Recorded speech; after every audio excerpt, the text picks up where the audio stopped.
तत्तुल्यं राम नाम वरानने।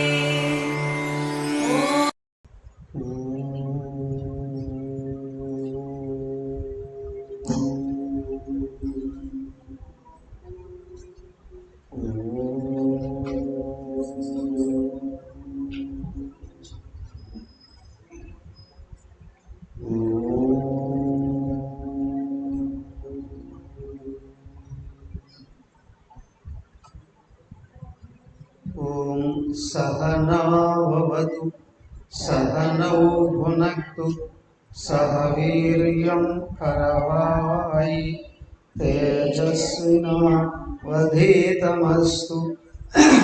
मा विद्विषावहै। ओम शांति शांति शांति। ओम गुरुर्ब्रह्मा गुरुर्विष्णुः गुरुर्देवो महेश्वरः गुरुरेव परं ब्रह्म तस्मै श्री गुरवे नमः। ओम नमः कोदण्डहस्ताय सन्धिकृतशराय च खण्डिताखिलदैत्याय रामाय वन्निवारिणे रामाय रामभद्राय रामचन्द्राय वेदसे रघुनाथाय नाथाय सीताय पतये नमः।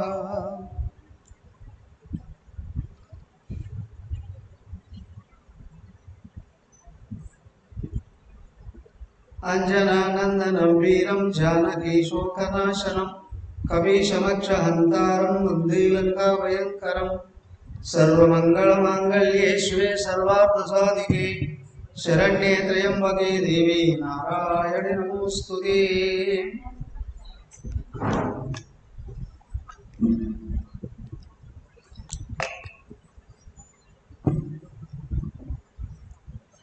हरि ओम।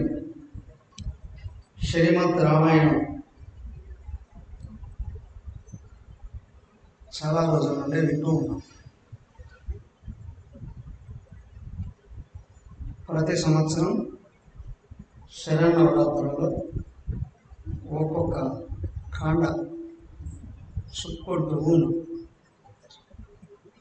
అందులో భాగంగా ఈసారి కిష్కింధాకాండ.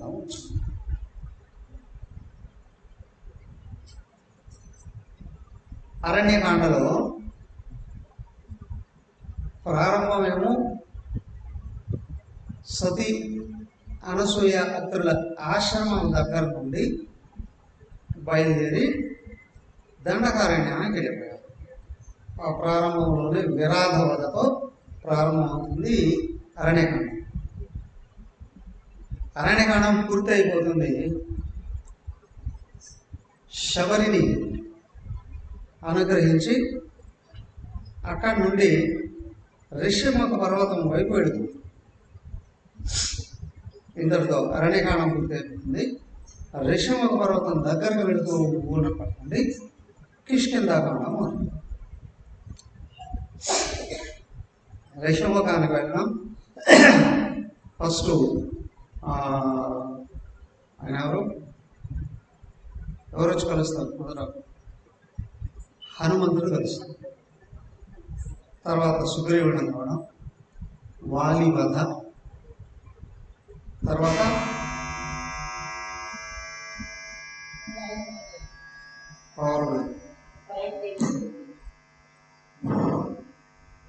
అదే అక్యూబాబు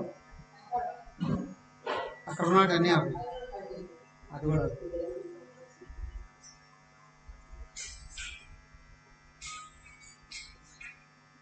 ఆపయ్య అదే పెద్దలైట్ ఆపు.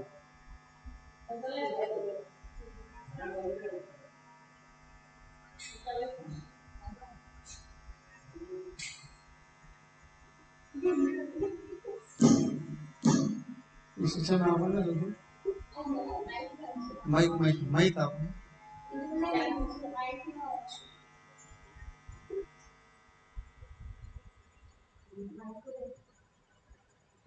ఇదే అరుస్తుంది.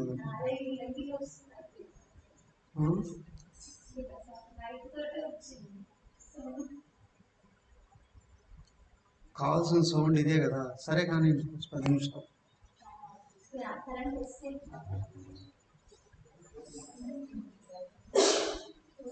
కూర్చోండి కూర్చోండి. కిష్కింధకాండంలో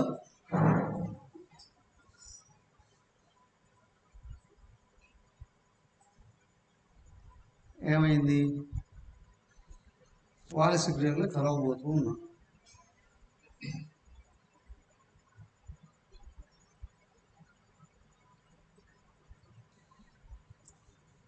చూడండి మొదటి సర్గం.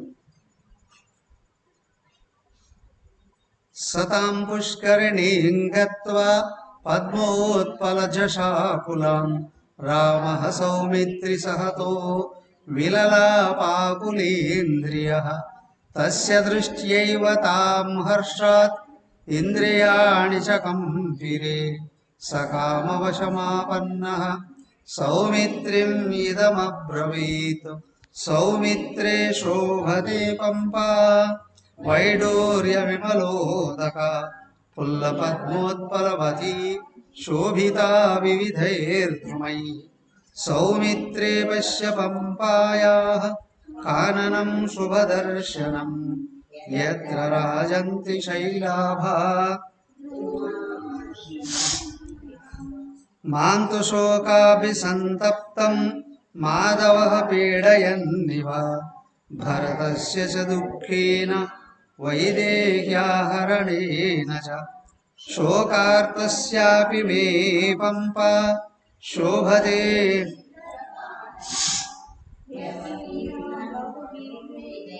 పుష్పైః శీతోదకాశువ. ఓకే,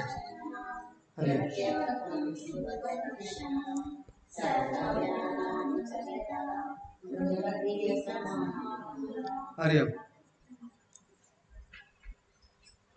శ్రీరాముడు చెప్తూ ఉన్నాడు, లక్ష్మణుడితో ఈ విధంగా బోధిస్తూ ఉన్నాడు. ఏమని?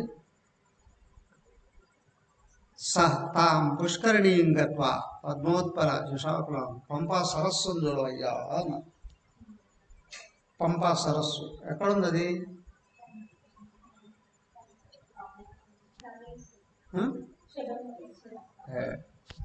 పంపా నది. అది పంపా నది. మీరు చూసారు శబరిమల? ఎవరన్నా చూసారా? శబరిమల చూసారు ఎవరన్నా? ఎవరు చూడాల?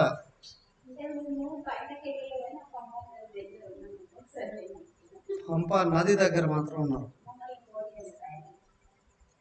అయితే పంపా సరస్సు అక్కడ కాదు, హంపీలో, కర్ణాటక. అది కేరళ.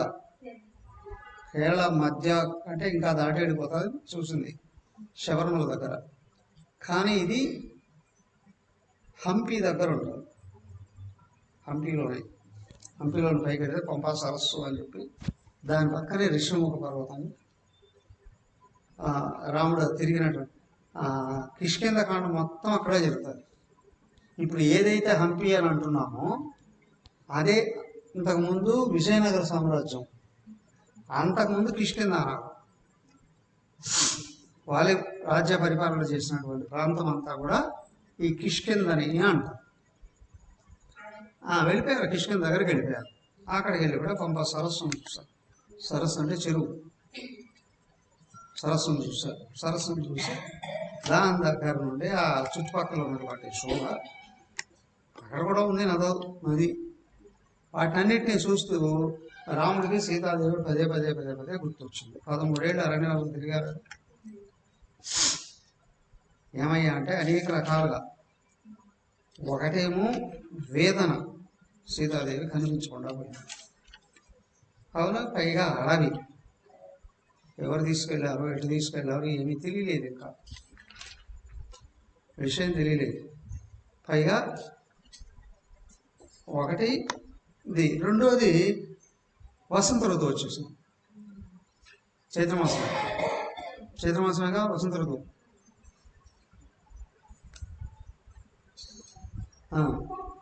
వసంత ఋతువు వచ్చింది. ప్రకృతి శోభాయమానంగా ఉంటుంది. మొత్తం చెట్లన్నీ చిగురించి చక్కగా పువ్వులతో కలకళ్ళాడుతూ ఉంటాయి. 13 సంవత్సరాలు సీతాదేవిని ఏమి వెంటబెట్టుకొని ఆ ప్రకృతి అందాలను తిలకిస్తూ ఉన్నాడు ఆయన. సీతాదేవి లేదు. లేదా అంటే ఇంటికి వెళ్తే వేరు, ఇంటికి వెళ్ళిందే ఎక్కడ ఉందో సేఫ్గా అంటే వేరు.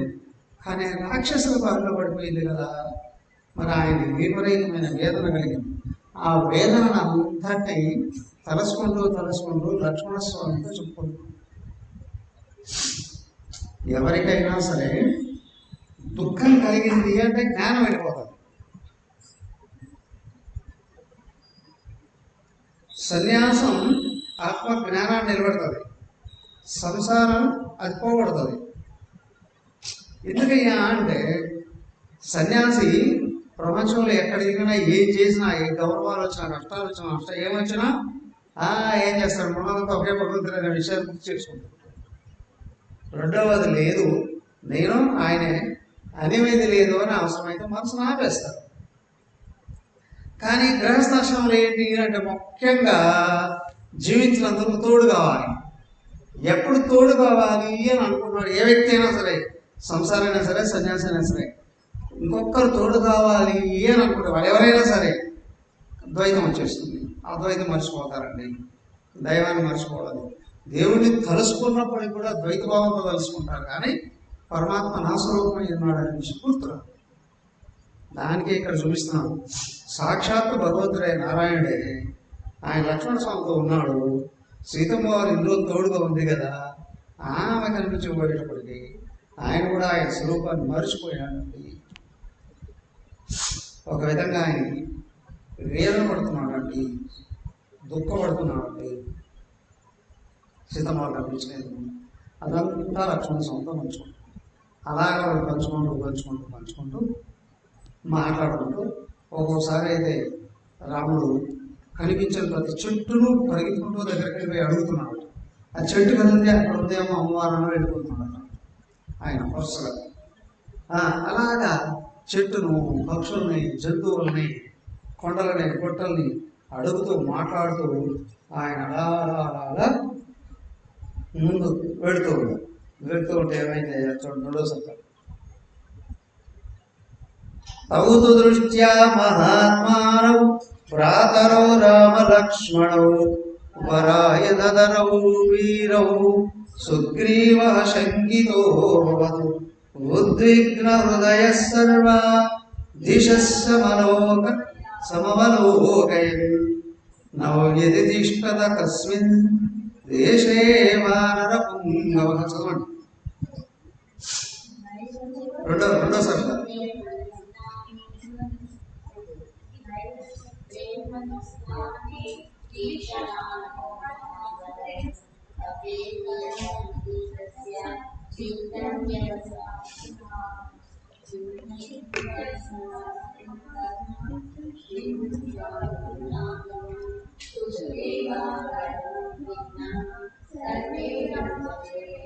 తతస్స సచివేభ్యస్తు సుగ్రీవః ప్లవతాధిపః శశంస పరమోద్విగ్నః పశ్యస్తౌ రామ లక్ష్మణౌ ఏతౌ వనమిదం దుర్గం వాలిప్రణయితో ధ్రువం చద్మనాచీరవసనం ప్రచరంతామిహాగతో. ఏమైంది ఇప్పుడు? తౌతు దృష్ట్యా మహాత్మానం జాతరవు రామలక్ష్మణం, మహాత్మైనటువంటి రామలక్ష్మణులను చూస్తూ ఉన్నాయి. వరాయుధరూ వీరం సుగ్రీవ శంకితో ఆయుధాలను ధరించున్నాను, మహాత్ములను కనిపిస్తున్నామా, శక్తితో తేజస్తో కనిపిస్తూ ఉన్నాను. వాళ్ళని చూస్తూనే సుగ్రీవుడికి బయట ఉద్విగ్న హృదయ సర్వాది సమూలమైంది. ఆయన లోపల బాగా భయం వచ్చేస్తుంది. భయం వచ్చి వ్యతిష్టత తస్మిన్ దేశీ మానవ. ఆయన అటు ఇటు పరుగులు తీసినట్టు తిరుగుతూ ఉన్నాడు. ఎందుకయ్యా? వారి ఆయన ఎవరన్నా పంపించాడేమో. నైవ చక్రే మనస్థానే వీక్షమాణం భావరు కపేయ భీతస్య చిత్తం వ్యవసత. విపరీతమైన భయానికి లోనటువంటి వాడి సుగ్రీవుడు అటు ఇటు పరిగెత్తుతూ మాట్లాడుకున్నాడు. వేద పడుతూ ఉన్నాడు. పడుతూ ఉంటే ఈయన దగ్గరకు వచ్చాడు. ఎవరు? హనుమంతుడు దగ్గరకు వచ్చాడు. హనుమంతుడు పిలిపించాడు. హనుమంతుడు దగ్గరకు వచ్చాడు. చూడు చూడు చూడు ఎవరు వస్తున్నారు. ఈయన ఓదార్చడానికి ప్రయత్నం చేస్తున్నాడు. ఎవరు? హనుమంతుడు. అయ్యా వచ్చే సుగ్రీవుడు వాలి కాదు కదా, నువ్వు ఎందుకు భయపడతావు? వాలి కాదు, వాలి ఇక్కడ రావడానికి భయపడతాడు. ఎందుకు? శాపం ఉంది. నేను మతక మహర్షి శౌర్య ఆశ్రమం దగ్గరే కదా, దశముఖానికి దగ్గరగాను మతక మహర్షి. ఆ మతంగ మహర్షి శాపం పెట్టున్నాడు. ఆ ప్రదేశాల్లో కానీ వారు వస్తే ఆయన తల ఎముకలై తెలుసు వాళ్ళకి. వారి అడగదాయట ఎందుకు భయపడుతున్నాము అని అంటే, వారి అడగదనే వారి ఎవరైనా పిలిచాడో ఏమో, వారి చేత పంపబడినటువంటి వాళ్ళేమో అని చెప్పి భయపడుతున్నాను. నన్ను చంపడానికి చేయడం వారి ఎవరైనా పంపిస్తున్నాను. తను రాలేడు, ఆయన అనుకూలులైనటువంటి వాళ్ళని ఎవరైనా పంపిస్తున్నాడేమో చూడు అని. నువ్వేం భయపడక నేను వెళ్ళి చూసి వస్తాను అన్నాడు. ఎవరు? హనుమంతుడు. నువ్వు ఆయన ఉండే కదా, నేను వెళ్ళి కనుక్కొని వస్తాను. ఆయన నేరుగా ఏం చేశాడు, ఈయన ఆజ్ఞ అనుజ్ఞ తీసుకొని సుగ్రీవుడి యొక్క అనుజ్ఞ తీసుకొని నేరుగా రామలక్ష్మణుల దగ్గరకు వచ్చాను. చూడండి 3.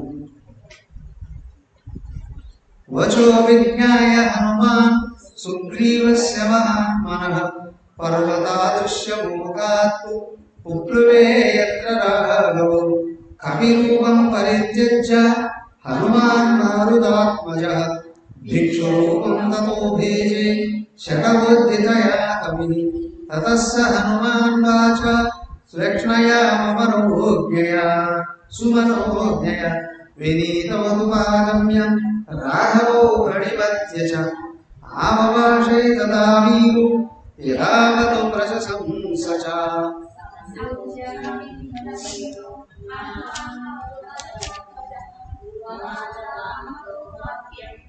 మృగ సత్య పర్యాం రాజర్షి దేవ ప్రతిమౌ తాపసౌ సంక్షితౌ రతౌ దేశం కథమిమం ప్రాప్తౌ భవంతౌ వరపట్టినౌ.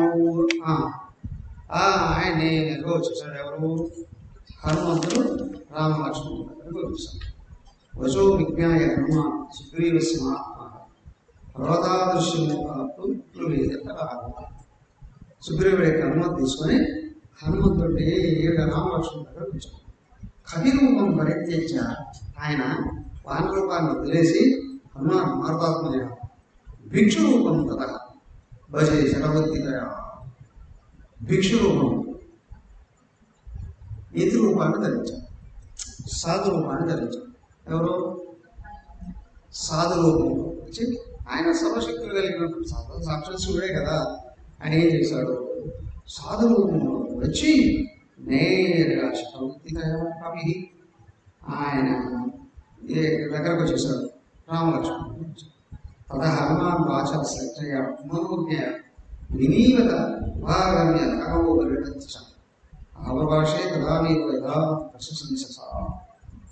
ఆయన అత్యంత మధురంగా మాట్లాడుతున్నారు. దానికి ఏంటంటే, మొట్టమొదట వ్యక్తి యొక్క వ్యవహారం లోపల జ్ఞానాన్ని బట్టి ఉంటుంది. జ్ఞానాన్ని బట్టే వ్యవహారం ఉంటుంది. ఆ వ్యవహారంలో మాటలే ఇంకా ఆ వ్యక్తి యొక్క సంస్కారాన్ని వ్యక్తం చేస్తాయి. మాట్లాడే సంస్కారాన్ని వ్యక్తం చేస్తాయి, పాండిత్యాన్ని వ్యక్తం చేస్తాయి. దానికి ఏంటంటే, వ్యక్తి ఎదుటి వాళ్ళని బట్టి మనం వ్యవహరించకూడదు, మన స్వభావాన్ని బట్టి మనం వ్యవహరించాలి. ఎక్కడికైనా సమాజంలో ఒక్కొక్కడు ఒక రకంగా ఉంటాడు. ఎవరి దగ్గరికి వెళ్తే వాళ్ళలాగా వ్యవహరించేటువంటి వాడికి లోపల సంస్కారం లేదు, విజ్ఞానం లేదండి అని. ఎక్కడికి వెళ్ళినప్పటికీ కూడా తను తనలాగా వ్యవహరించగలిగేటట్లయితే తన యొక్క స్థాయి ఏంటో ఇతరులకి అర్థం, తన స్థాయి. కాబట్టి సంస్కారవంతుడా సంస్కారహీనుడా ప్రవర్తన తెలియపరుస్తుందండి. ఇప్పుడు హనుమంతుడు ఏమవుతుందయ్యా అంటే, రామలక్ష్మణుల దగ్గరికి వెళ్ళి సిచ్యువేషన్లో వెళ్ళినప్పటికీ ఆయన ఏంటంటే హనుమంతుడు ఓన్లీ కోతి కాదు, ఆయన అడవులను తిరిగే కోతి కాదు, సాక్షాత్తు పురుషుడు.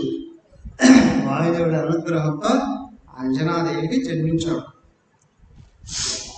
అక్కడ పుట్టినప్పటికీ కూడా, వానరలో పుట్టినప్పటికీ కూడా ఆయన యొక్క పాండిత్యము, జ్ఞానం ఏమయ్యా ఎట్లొచ్చిందే ఆయన పాండిత్యము అని అంటే, ఆయన సూర్యుడి దగ్గరికి వెళ్ళి కొన్ని సంవత్సరాల పాటు విద్య నేర్చుకున్నాడు. సూర్యుడు ఎవరయ్యా? ఆకర్మించే సూర్యుడు విద్య ఎట్లా నేర్పిస్తాడయ్యా? ఈయన కాదు, ఈయనకు అధినేత ఉన్నాడు. కశ్యప అదితుల కుమారుడు సూర్యనారాయణుడు ఉన్నాడు, స్వర్గలోకంలో ఉంటాడు. ఆయన దగ్గరికి వెళ్ళాడు ఈయన, అక్కడికి వెళ్ళి విద్య నేర్చుకున్నాడు. సో కాబట్టి ఏమిటి అంటే, ఈ నేర్చుకున్నటువంటి విద్య ఎంతయ్యా అంటే, తర్వాత రాముడు చెప్తాడు, ఇతను మాట్లాడుతుంటే అవునా భూమి మీదుగా బ్రహ్మాండంలో ఉన్న విద్యలన్నీ తెలిసినట్టున్నాడు.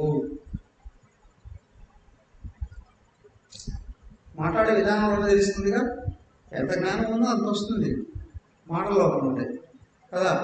ఈయన నవవ్యాకరణ పండితుల్లాగా ఉన్నాడు, మహావిజ్ఞానవంతులాగా ఉన్నాడు.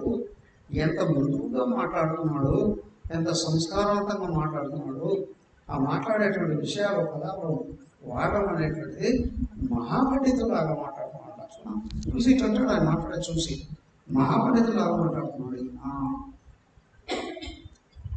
ఆయన మాట్లాడినంతా చూసి ఏం మాట్లాడారయ్యా, చక్కగా వచ్చాడయ్యా, ఎవరయ్యా నీకు, ఎందుకు వచ్చారు ఇక్కడికి? పైకి చూస్తేనేమో నార వస్త్రాలు ధరించున్నారంటే ఋషిపుత్రులాగా కనిపిస్తున్నావు, విలంబుల శాత బట్టేమో క్షత్రియులాగా కనిపిస్తున్నావు, మీ ముఖ తేజస్సు చూస్తే అవునా దివ్యమైన దేవతలాగా కనిపిస్తున్నారు. ఆయన అన్ని కనిపెట్టాడు. ఆయన ముఖవర్చస్సు, ధరించిన బట్టలకి, పట్టుకున్న విలంబులకి, మూడింటికి పొందలు కుదరట్లేదు. విలంబులు ఎవరు పట్టుకుంటారో క్షత్రియులు పట్టుకుంటారు. కనుక నార వస్త్రాలు ఋషిపుత్రుడు ధరిస్తారు. అవునా మీకున్నటువంటి తేజస్సు చూస్తే అడవులు ఎదిగే వాళ్ళ కనిపించట్లేదు. ఎవరు మీరు, ఎందుకు వచ్చారు ఇక్కడికి, ఏమైంది అంటే రాముడు ఆయన అడిగిన విధానాన్ని చూసి లక్ష్మణుడితో ఉంది ఇవన్నీ చెప్పాడు. చెప్పిన తర్వాత లక్ష్మణుడు చెప్పాడు ఏమని, వీళ్ళు ఎవరు, ఎందుకు వచ్చారు, అవునా ఇక్కడ తిరగాల్సినటువంటి అవసరం ఏమి వచ్చింది. చూడండి 28 తమభ్యభాష సౌమిత్రే సుగ్రీవ సచివ కవి వాక్యజ్ఞం మధురావాక్యై స్నేహయుక్తం హరిందమాన్ నానుగే తవినీతస్య వాయుర్యజుర్వేదధారిణః నా సామవేద విదుషస్యత్యం ఏం ప్రతిభాషితం నూనం వ్యాకరణం కృత్యం అనేన బహుదాసుతం బహువ్యావహంతేన నకించేత్ అవశబ్దితం నముఖే నేత్రయోర్వాపి లలాటం చ ప్రభోస్తవ అన్వేష్మవిహాత్రేషు దోష సంవిదిత క్వచితు.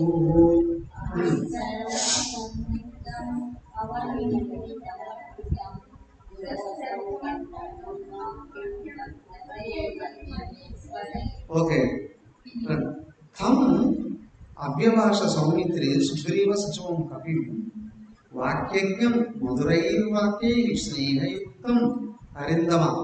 ఆయన అన్నాడు కనిపించడం పై కూర్చోలా కనిపిస్తున్నాడు కానీ అవునా సదలా కనిపిస్తున్నాడు. లోపలికి వచ్చేటప్పుడు వాక్యజ్ఞం మాట్లాడే విధానం అత్యద్భుతంగా తెలుసు. మధురై వాక్యై ఆయన వాడేటువంటి వాక్య పదాలు చాలా మధురంగా అనిపిస్తూ ఉన్నాయి.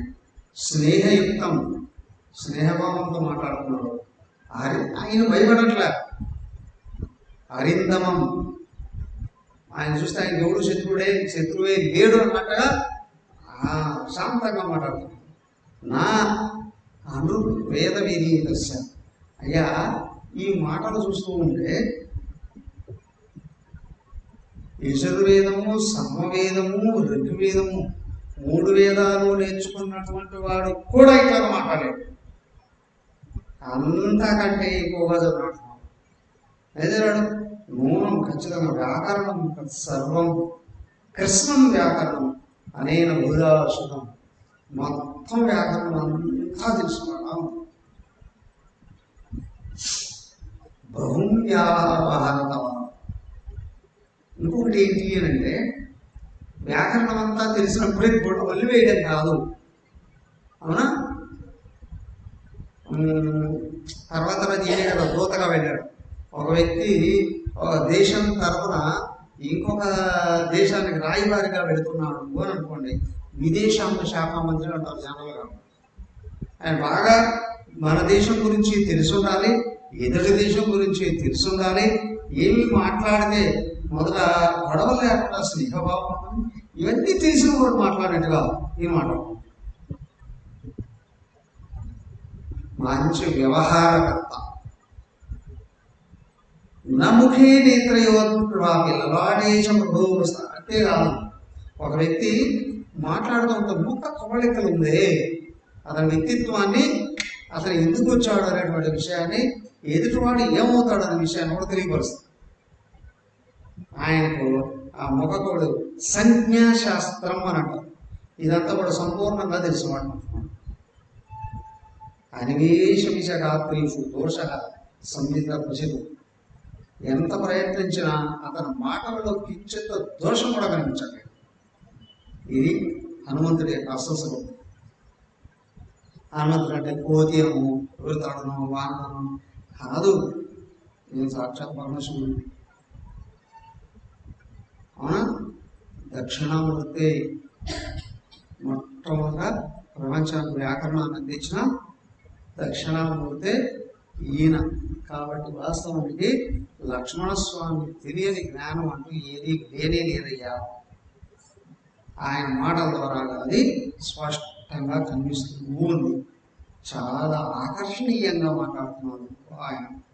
ఎవరైనా కాడు ఏమిటి అసలు మన గురించి ముందు చెప్పు. ఇతరులు వస్తామండి వస్తా ఉన్నాయి కదా, చదివి చూడండి ఎందుకు వచ్చాడు, ఏమొచ్చాడు విషయం కూడా తెలుసుకున్నాం. కానీ అసలు మన గురించి నువ్వు ముందు చెప్పవయ్యా అంటున్నాను. చూడండి. తదా ప్రహృష్టో హనుమాన్ ప్రత్యవానిది తద్వచః శ్రుత్వా మధుర సంభాషం సుగ్రీవః మనసారితః భవ్యో రాజాగమస్తస్య సుగ్రీవస్య మహాత్మనః యదయం ప్రత్యవాన్ ప్రాప్తః ప్రత్యక్షైతదుపాసితం తతః పరమ సంహృష్టో హనుమాన్ ప్లవకర్షవః ప్రత్యువాచ తదో వాక్యం రామః వాక్య విశారదః కిమర్థం త్వం వనం ఘోరం పంపాకారణమండితం ఆగతః సామచోదుగ్రం నానావేళమృగామయుతం తస్య తద్వచనం శ్రుత్వా లక్ష్మణో రామచోదితః ఆచచక్షే మహాత్మానం రామః దశరథాత్మాజం. Okay okay. తదా ప్రహృష్టో హనుమాన్ ప్రత్యవాని తద్వచః శ్రుత్వా మధుర సంభాషణ సుగ్రీవ మనసాగత. హనుమంతుడే చెప్పేశాడు ఏమని, తను ఎవరు చూస్తూనే తను ఎందుకు వచ్చాడు అనేటువంటి విషయం అంతా కూడా చెప్పాడు. అయ్యా మీరు ఇక్కడ తిరుగుతూ ఉన్నారు, మీరు ఎవడో అని అనుకుని మా సుగ్రీవుడు మా దాసు ఇక్కడ ఉన్నాడు. ఆయన మీరు వాలికి చేత ముక్కబడినటువంటి వాళ్ళేమో శత్రువులు అనుకొని మిమ్మల్ని చూసి కనుక్కురమ్మని చెప్పాడు కదా. అయ్యా మీరు ఎవరు, ఎందుకు వచ్చారు ఇక్కడికి, తనల గురించి కూడా తను పరిచయం చేసుకుంటే ఆయన చెప్పేశాడు. ఏమని అంటే వీళ్ళని చూసుకొచ్చి మాట్లాడుతూనే ఈయన అసలు రూపంతో వ్యక్తం ఉంటాడు.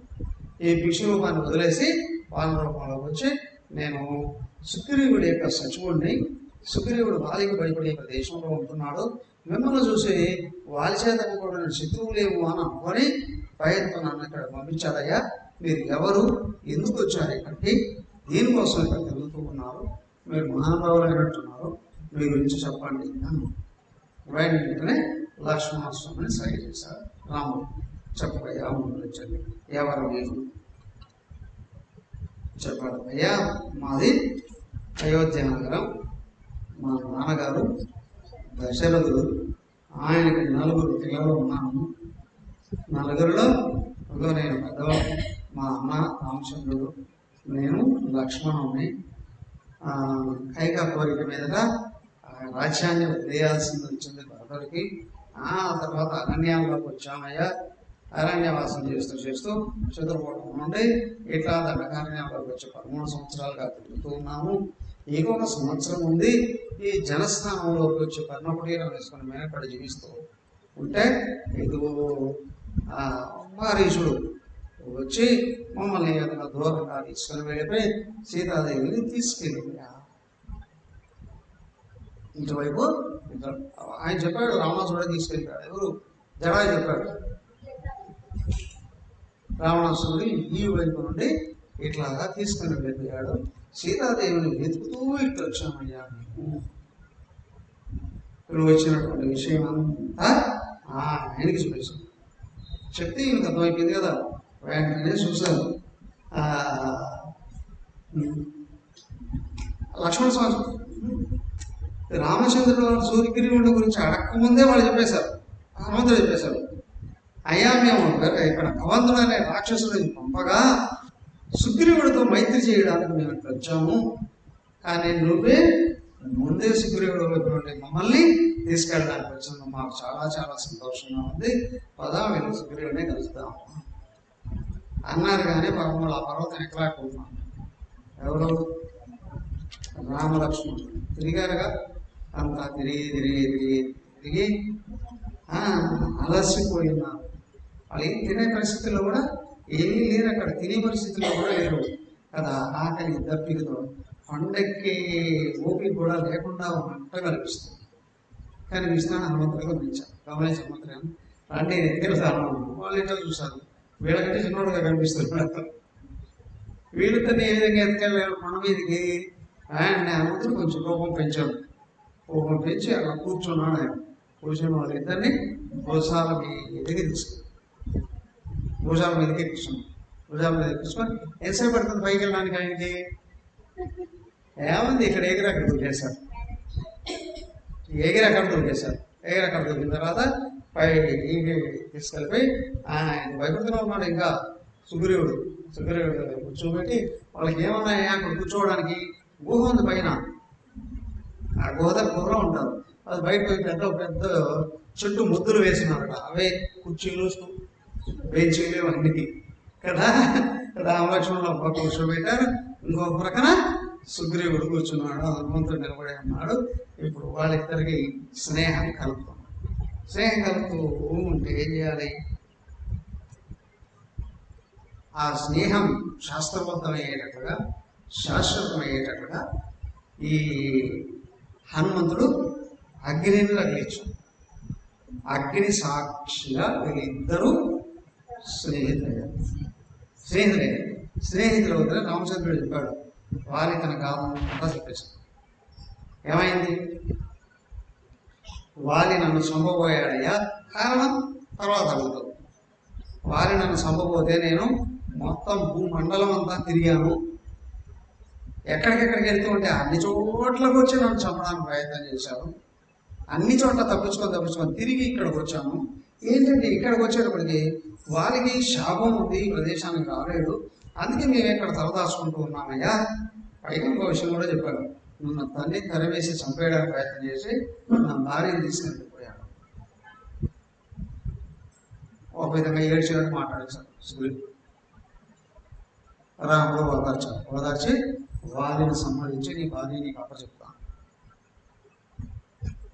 అప్పుడు సుగ్రీవుడు కూడా ఏంటంటే, అయ్యా సీతాదేవి ఎక్కడున్నా సరే ప్రపంచంలో అవునా వెతికి తీసుకొచ్చి నీకు అప్పచెప్తానయ్యా అని ఆయన కూడా ప్రమాణం చేశారు. ప్రమాణం చేసిన తర్వాత ఇద్దరు ఒకటైన తర్వాత అయితే సుగ్రీవుడు డౌట్ వచ్చింది. ఏమని? ఇంకో మా అన్న చాలా బలవంతుడు కదా, రాముడు వారిని చంపగలడా లేదా ఒక డౌట్ వచ్చింది కదా. డౌట్ ఏంటి అంటే వ్యక్తం చేయబోతున్నాడు. రామచంద్రుడు నిరూపించుకున్నాడు. ఏమైంది అప్పుడు? ఓం సర్వే భవంతు సుఖినః సర్వే సంతు నిరామయాః సర్వే భద్రాణి పశ్యంతు మా కశ్చిద్ దుఃఖభాగ్ భవేత్ ఓం శాంతి శాంతి శాంతి. హరి ఓం శ్రీ గురుభ్యో నమః. హరి ఓం.